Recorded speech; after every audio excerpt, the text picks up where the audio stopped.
Samples. Sample.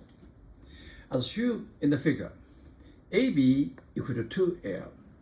B is the center of arc OCD, and L is the radius of the arc. There are two charges, positive Q at A and a negative Q at B. Find the work done by the electric field. Question A. When a positive charge Q0 is moved from point O to D, so OCD. Question B. When a negative charge minus Q0 is moved from point D to infinite along an extended line of AB. This is AB line. We know the work done by the electric force is minus Q delta V, minus Q times V final minus V initial. So in this question, important is to find the potential at O and D. Now see the potential at O. You have two charges produce electric field at O. So VO, because A equal to Q over 4 pi I R, this is R distance L, plus produced by B, okay? The B is minus Q, distance also L. So put together, VO is 0. Next, VD. D, the potential produced by 2, positive Q and negative Q. So this is easy. First, A produced D is Q positive over 2L, L, 3L. Plus QB is minus Q, and it's 4 pi epsilon L. And then we find it's minus Q over 6 pi epsilon 0 L. Now we can do our answer. Okay, from O to D, we don't care which way they go. This is two terminal. So WOD is minus Q. This is positive given Q. VD minus VO. Put the VD, VVO, you put the equal to. Minus, minus, positive. Q0Q, 6 pi epsilon 0 O. And when we go to the infinitive, that equal to, this is minus Q. So minus minus Q is positive. Okay. V infinitive minus VD. V initiative is 0. So minus, minus, minus, we have 2 minus, 3 minus, and VD another minus, 4 minus, so positive. Q0, Q hat. Sample. Two non-conducting spherical shell, O and O prime, with charge Q and minus Q, respectively, are of the same radius R. The distance between their centers is D. O and O prime is D. Find the electric potential difference between their centers, the difference between O and O prime. So what do? We find the potential O at point O and potential at point O prime. You have two charges, Q and minus Q. Okay, so the VO produced by this Q is a sphere, okay, with uniform density. So this is a dq any area on the surface. Produced V, dV is dq over 4 pi epsilon r is constant. And included integration over the whole shell. Okay? And you see this is a constant, nothing to do with Q. So finally we get equal to 4 pi epsilon 0 r 1 over n. This is the integration difference is the Q.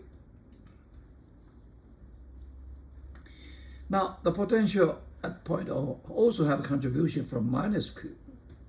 And that's when we can treat this one, the shell uniform charge density, as a point charge at its center. So in this case, it's easy. It's minus Q over 4 pi epsilon, the distance is D.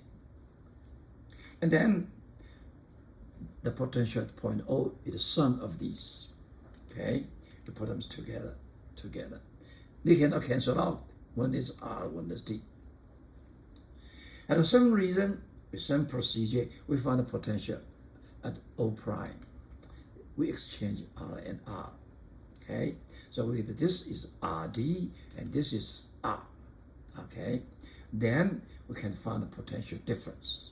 Okay, the potential difference is just minus. Okay, VO prime equal to VO minus VC when we get Q over 2 pi epsilon because we have double and 1 over R minus 1 over D. Okay. Sample. A non-conducting cylindrical rod of radius R and height h, this is h, has charge density sigma 1 on its side surface. This is side surface sigma 1. And sigma 2 on one of its end surface. This is no charge. Find the electric field and potential along its axis. On the side of charge end. Now this is a charge. Okay, charge end. Along this side, I want to find the electric field and the electric potential. Now let's see. First, we found electric potential. We have learned you have two surface area. This one is a disk. At this point, we have a formula. Now, first, let's set the reference frame. We take this axis overlap with the axis of the cylinder. Okay, and we take the orange of the reference x at this other end. Okay, and so this point is the P is the place I want to find the electric field and electric potential. Now its location is x. Now what charge produced electric field here is one surface and side surface 2. Now let's see that data. Okay, this is h. So P to this distance is x minus h. Okay, right? Now let's do it. The Vp equal to V sigma 1 plus 1 sigma 2. Okay, 1 sigma 2, the voltage, electric voltage, we have a formula. Okay, this is a sigma 2. Okay, and the distance from here to here is, this is h, this is x, so this distance is x minus h. In this formula, z equal to x minus h, we put this inside, we get x minus h minus x minus h. This is V sigma 2.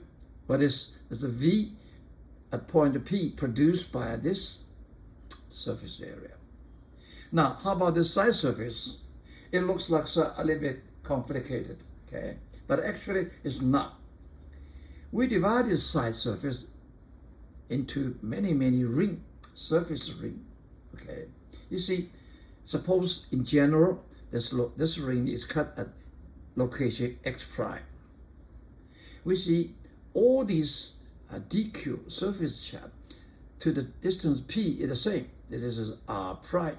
This r prime equal to this distance. This distance is x minus x prime squared plus r squared, a square root. This is r prime.